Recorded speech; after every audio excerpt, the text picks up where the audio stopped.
Good morning students. आज की हिंदी की क्लास में आपका स्वागत है।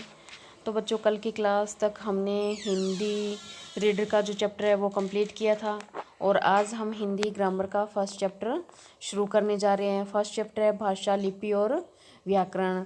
तो बेटा, भाषा, लिपि, व्याकरण के बारे में पिछली क्लास में भी हम पढ़ चुके हैं। तो आपको कुछ तो समझ में आया होगा भाषा किसे कहते हैं, लिपि और व्याकरण क्या है। तो आइए बच्चों, इनके बारे में हम इस चैप्टर में थोड़ा और डिटेल में पढ़ लेते हैं। तो पहला टॉपिक ये इसका पॉइंट है भाषा। तो मनुष्य अपने भावों व विचारों को एक दूसरे तक संप्रेषित करने के लिए कई साधन अपनाते हैं। तो जैसे हाथ का इशारा करना, सीटी बजाना, रंगों का उपयोग आदि। परंतु इन साधनों के द्वारा हम सीमित अभिव्यक्ति ही कर सकते हैं, यानी कि पूरा खुलकर अपनी भावनाओं या विचारों को नहीं बता सकते। सिर्फ थोड़ा बहुत जो लिमिट में ही कुछ बता पाते हैं। तो साथ ही इनका कोई मानक रूप भी नहीं होता है, अतः इन्हें भाषा नहीं कहा जा सकता। आगे फिर देखिए, भाषा किसे कहते हैं वो बताया भी। इनको तो हम क्या, जो इशारों का या हाथों का इशारा है, सीटी बजाना है, रंगों का उपयोग है, ये क्या है, सीमित जो है अभिव्यक्ति के साधन है, तो इनको हम भाषा नहीं कह सकते। तो भाषा क्या है? भाषा विचारों व भावों को एक दूसरे तक संप्रेषित करने का वह साधन है जिसमें हम अपने भावों और विचारों को लिख कर और बोलकर प्रकट करें। तो भाषा क्या है? भाषा अपने विचारों और भावों को एक दूसरे तक संप्रेषित करने का एक साधन है और जिसमें हम अपने भावों व विचारों को लिख कर और बोलकर प्रकट करते हैं। क्या करते हैं? लिख कर और बोलकर प्रकट करते हैं। तो ये तो हो गई आपकी भाषा। तो हिंदी, संस्कृत, अंग्रेजी, चीनी, रूसी आदि अनेक भाषाएं विश्व में प्रचलित हैं। तो भाषा के रूप भी, भाषा के कितने रूप बताए गए हैं? भाषा के आपको दो रूप बताए गए हैं, मौखिक और लिखित। तो मौखिक जैसे भी अपने भाव जो विचार हैं बोलकर और लिखकर प्रकट करते हैं। तो भाषा भी क्या है, मौखिक और लिखित दो प्रकार की होती है। मौखिक भाषा, भाषा का वह रूप, मौखिक भाषा कौन सी होती है? भाषा का वह रूप जिसमें भावों और विचारों का संप्रेषण बोलकर होता है, जहाँ पर अपने भाव और विचार हम बोलकर एक दूसरे के सामने प्रकट करते हैं, या आप बोला हुआ और सुनते हैं, समझते हैं, या अपना बोलकर दूसरे को समझाते हैं अपने भाव और विचार। वो तो हो गई मौखिक भाषा। अब आता है लिखित भाषा। भी लिखित भाषा किसे कहते हैं?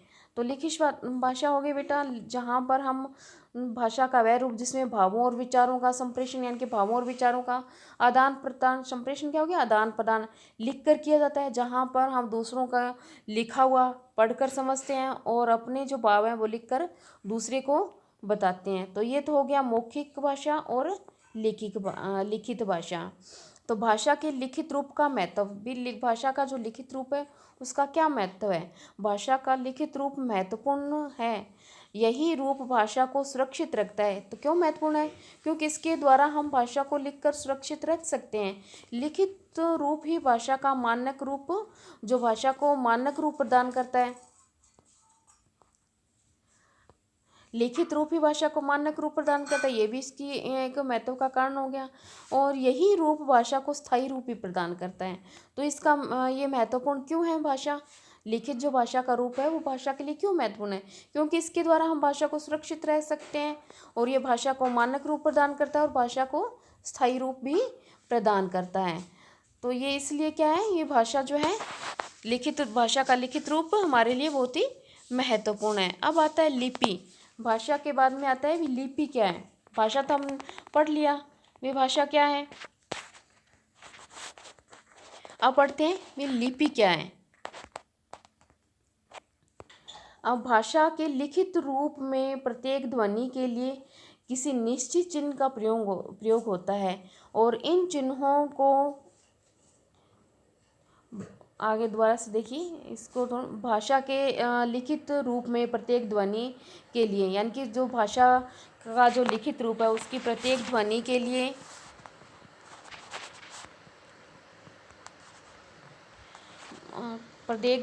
निश्चित चिन्ह का प्रयोग होता है और इन चिन्हों को वर्ण या अक्षर कहते हैं। और वर्ण या अक्षरों को लिखने की विधि या व्यवस्था लिपि कहलाती है। तो मूल रूप में हम यही कह सकते हैं भी भाषा के लिखित रूप के लिए प्रत्येक ध्वनियाँ निश्चित की गई हैं और उन ध्वनि चिन्हों को लिखने के लिए, वर्ण या अक्षरों को लिखने के लिए जो विधि प्रयोग में लाई जाती है या लिखने के लिए जो चिन्ह निर्धारित किए गए हैं वही लिपि कहलाती है। तो ये आपको क्लियर हो गया भी लिपि क्या है। भाषा के लिखित रूप में प्रत्येक ध्वनि चिन्ह निश्चित किए गए या निर्धारित किए गए हैं और इन निर्धारित चिन्हों का भाषा के लिए प्रयोग होता है और इन चिन्हों को वर्ण या अक्षर कहते हैं। जो ये ध्वनि चिन्ह जो प्रयुक्त हुए हैं वो वर्ण या अक्षर कहलाते हैं। इन वर्ण या अक्षरों को लिखने के लिए इनकी जो विधि या व्यवस्था है वही लिपि कहलाती है। यानी कि इन भाषा के लिखित रूप के लिए जो चिन्ह निर्धारित किए गए हैं उन चिन्हों को लिखने के लिए जो ढंग है, तरीका है, व्यवस्था वही लिपि कहलाती है। भाषा की ध्वनियों को लिखित रूप में प्रकट करने के लिए जिन चिन्हों या प्रतीकों का प्रयोग करते हैं उन्हें लिपि कहा जाता है। तो एक आपका ये भी बताया गया है भी भाषा की जिन ध्वनियों या जो ध्वनि चिन्ह हैं उनको लिखित रूप में प्रकट करने के लिए जिन चिन्हों या प्रतीकों का प्रयोग करते हैं वो क्या कहलाती है, लिपि कहलाती है। तो ये हो गया आपका लिपि। क्लियर हो गया कि लिपि क्या किसे कहते हैं, यानी कि ध्वनि चिन्ह को प्रकट करने के लिए जिन प्रतीकों का हम प्रयोग करते हैं वही लिपि है। तो हिंदी भाषा देवनागरी लिपि में लिखी जाती है। तो हिंदी भाषा की लिपि कौन सी है, देवनागरी है, जिसके अपने लिपि चिन्ह होते हैं, यानी कि जिसका लिखने का अपना एक तरीका होता है। अंग्रेज़ी रोमन लिपि में लिखी जाती है। तो अंग्रेजी की लिपि कौन सी है, रोमन है। और कुछ प्रमुख भाषाएं व उनकी लिपियां इस प्रकार है जो नीचे दी गई हैं। तो जैसे आइए बच्चों हम इसको पढ़ते हैं भी कौन सी भाषा की कौन सी लिपि है। संस्कृत की देवनागरी, हिंदी की भी देवनागरी, मराठी की भी देवनागरी, अंग्रेज़ी की रोमन, पंजाबी की गुरुमुखी, उर्दू की फारसी। तो ये हो गई लिपियाँ भी कौन सी भाषा कौन सी लिपि में लिखी जाती है।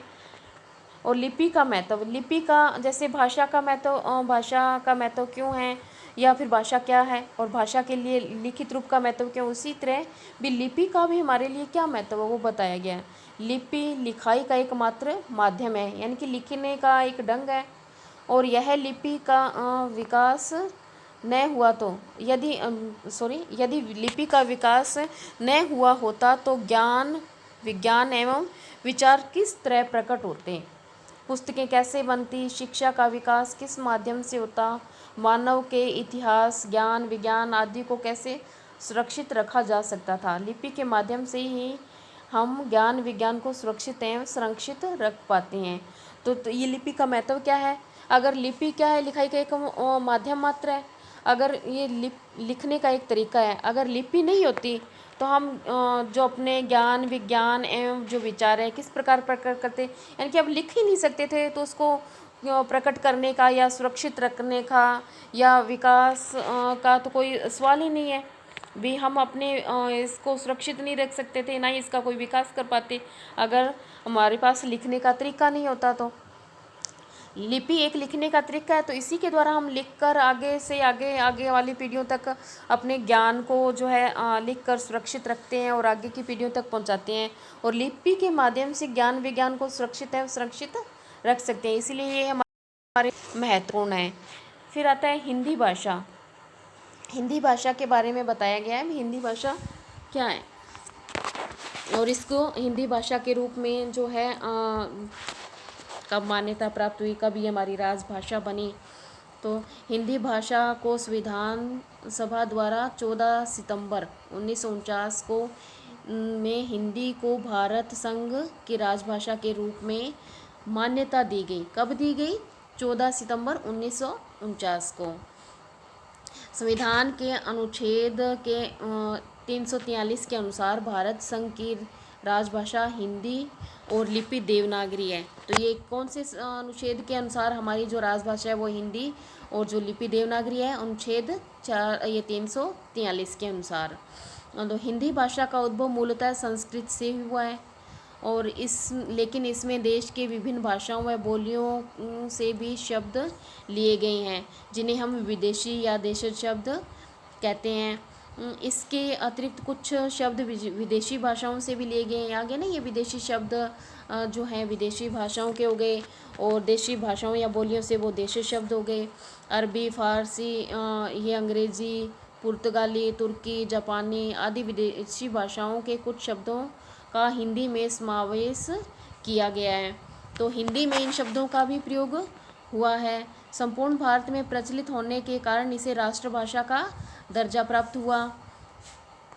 उत्तर प्रदेश, बिहार, मध्य प्रदेश, राजस्थान, हिमाचल प्रदेश, हरियाणा, उत्तरांचल आदि राज्यों की राजभाषा भी हिंदी ही है। इन राज्यों का सारा सरकारी कामकाज हिंदी में होता है। हमारे संविधान में देश की निम्नलिखित 18 भाषाओं को मान्यता प्राप्त है, और हिंदी, उर्दू, तमिल, तेलुगु, कश्मीरी, गुजराती, मराठी, पंजाबी, बांग्ला, असमिया, मेघालय, कन्नड़, संस्कृत, सिंधी, उड़िया, मणिपुरी, नेपाली, कोंकणी, ये सारी क्या है, जो 18 भाषाएं हैं जिनको संविधान द्वारा मान्यता प्राप्त है।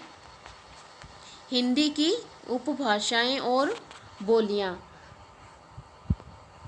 एक छोटे स्तर क्षेत्र में बोली जाने वाली भाषा का स्थानीय रूप होता है। क्या होता है? ये एक छोटे क्षेत्र में बोली जाने वाली भाषा का एक स्थानीय रूप होता है, उसे बोली कहते हैं। तो स्थानीय रूप को क्या कहते हैं? एक जो सीमित क्षेत्र में बोली जाती है उसे कहते हैं बोली, जो एक सीमित क्षेत्र तक स्थानीय रूप में बोली जाती है। बोली में साहित्य रचना होने लगती है तो वह बोली न रहकर उपभाषा बन जाती है। अब बोली की कोई साहित्य रचना नहीं होती, अगर साहित्य रचना होने लगती है तो वो क्या बन जाती है? उपभाषा बन जाती है। साहित्यकार जब उस उपभाषा को अपने साहित्य के द्वारा परिनिष्ठित सर्वमान्य रूप प्रदान कर देते हैं तो वह भाषा कहलाने लगती है। सूरदास और तुलसीदास जी ने ब्रज और अवधी बोली में साहित्य की रचना की। इन बोलियों को भाषा का रूप प्रदान किया गया।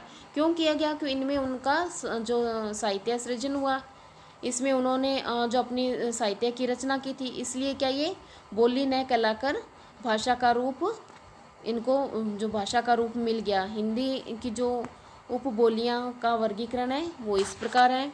हिंदी की जो उपभाषाएं हैं वो है जैसे पश्चिमी हिंदी, ब्रिजभाषा, खड़ी बोली, हरियाणवी, बुंदेली, कन्नौजी, और पूर्वी हिंदी में अवधी, बघेली और छत्तीसगढ़ी, और बिहारी हिंदी में मगही, मैथिली, भोजपुरी, और पहाड़ी हिंदी में मड़ियाली, गढ़वाली और कुमाऊनी, और राजस्थानी हिंदी जयपुरी, मेवाती, मारवाड़ी, मेवाड़ी, बागड़ी। तो ये तो हो गई हिंदी भाषा और उसकी उपभाषाएं। हिंदी भाषा है, उसकी उपभाषाएं हैं पश्चिमी हिंदी, पूर्वी हिंदी, बिहारी हिंदी और पहाड़ी हिंदी, राजस्थानी हिंदी, और फिर इनकी आगे उपबोलियां आ गई। तो बेटा आज की क्लास में इतना ही, और आगे कल की क्लास में करेंगे।